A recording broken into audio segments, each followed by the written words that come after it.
Ni takriban miaka karibia 2000 na kasoro tangia Yesu alipotoa kisa cha mwana mpotevu.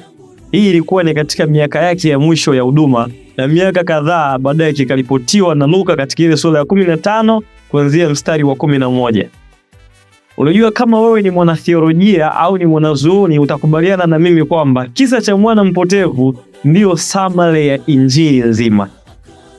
Wakati ambapo Yesu anashtakiwa kwa kula na kushirikiana na wenye dhambi, ndipo ambapo aliamua kutoa kisa hiki ambacho ni ufunuo wa tabia ya Mungu, lakini pia ilikuwa ni kemeo kwa Mafarisayo na wale waliojidai kuwa wacha Mungu lakini wakijihesabia haki wenyewe.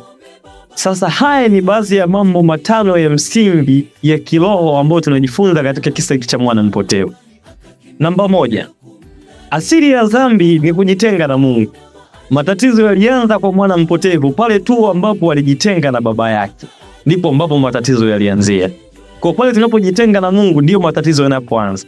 Lakini namba 2, dhambi inaahidi uhuru lakini inaleta utumwa.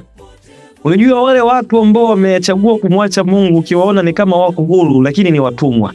Ni watumwa wa hasira, ni watumwa wa tamaa, watumwa wa uzinzi, watumwa wa ulevi.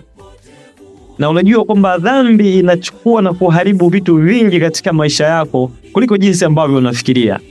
Amini kama mwana mpotevu, ipo siku kulingana na mwenendo wako unaweza ukajihesabu au ukahesabiwa sawa na mnyama. Namba 3. Toba ya kweli huanzia moyoni au huanzia akilini.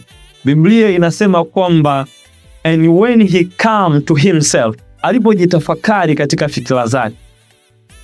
Hiyo ilikuwa ni hatua ya kwanza ya toba, kujitathmini na kuona alipokosea. Lakini namba 4, upendo wa Mungu unatangulia toba zetu. Hebu fikiria kwamba wakati anarudi nyumbani anamkuta baba yake yuko nje. Baba yuko nje akiwa hajui mtoto wake atakuja lini, lakini alikuwa nje tu akimsubiria wakati wote. Huu ni upendo wa namna gani? Lakini namba 5, neema inatangulia haki. Alipompokea hakumfokea, hakumkaripia wala kumuuliza alikuwa wapi. Alimkumbatia kwa furaha, hiyo ikiwa ni hatua ya kwanza ya kushughulika naye katika maisha. Na penda hili liwe ni fundisho kwako na kwangu pia. Lakini pia shukrani kwa kwaya Bulka kwa ajili ya wimbo huu mzuri. Asante.